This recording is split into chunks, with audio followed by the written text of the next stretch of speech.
Sure. You had that earlier question, what is the scariest and weirdest things in your collection? So I wanted to show you a couple. Maybe it's not good for selling Freya, but it's sort of fun.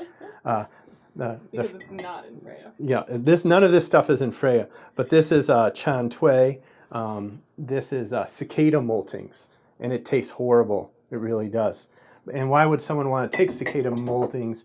But the cicadas are really rich in trace minerals and anti-inflammatories and chitins and all sorts of strange properties. And they're particularly used for recalcitrant eczemas, where you feel like bugs are crawling on you, you're that itchy.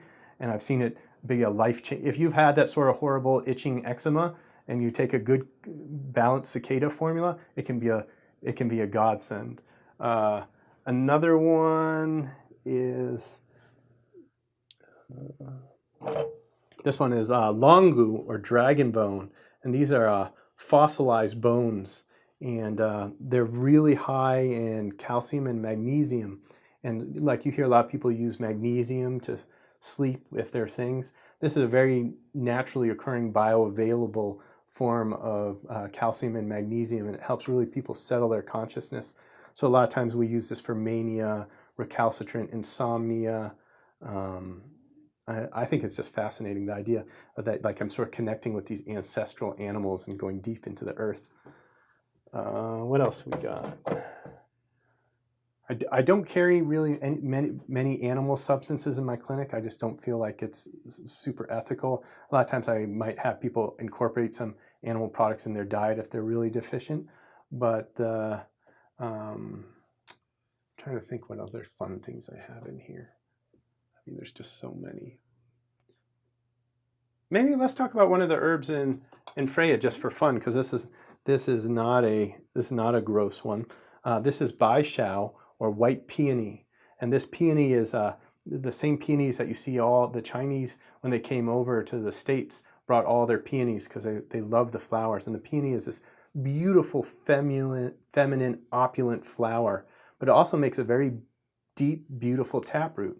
And the Chinese will, for white peony, they'll harvest the roots, steam them, and then scrape the outer bark off with a spoon. And what the peony does is it relaxes uterine contractions and nourishes the uterus and builds blood and moves liver qi very gently. So it's one of these, like if you actually take time and go out in your garden and look at a peony, it has this amazing feminine nourishment to it, which I love. And the smell just actually smells so feminine and deep. But the root is where the medicine is. The root is drawing from the earth, drawing all that yin energy up and all that nourishment in to make these gorgeous flowers. And so I like to think of that one. Another one we have in there is angelica root. And angelica has a big umbelliferae, like a big umbrella with a white flower on top. And angelica is one of the, sometimes called donghui by the Cantonese, or donghui by the when we speak Mandarin.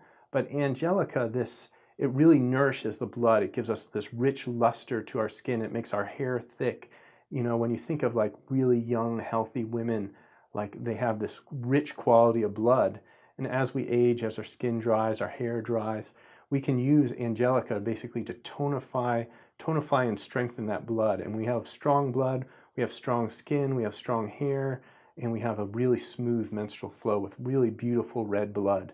So like sometimes you'll see like blood that gets a little pale or a little dark purple or a little brown. You know, you can actually gauge the sort of health of the menstrual cycle by the quality of the blood and how easy it comes, you know. And then sometimes with like, you know, you might get like chunky clots in the menstruate, and that's a sign of like blood getting stagnant, you know, like the uterus is, the lining is a little chunky coming out. And then we can use sort of blood moving herbs. Let's take this sage root, salvia, dong shen. So then we can use some of these stronger blood moving herbs.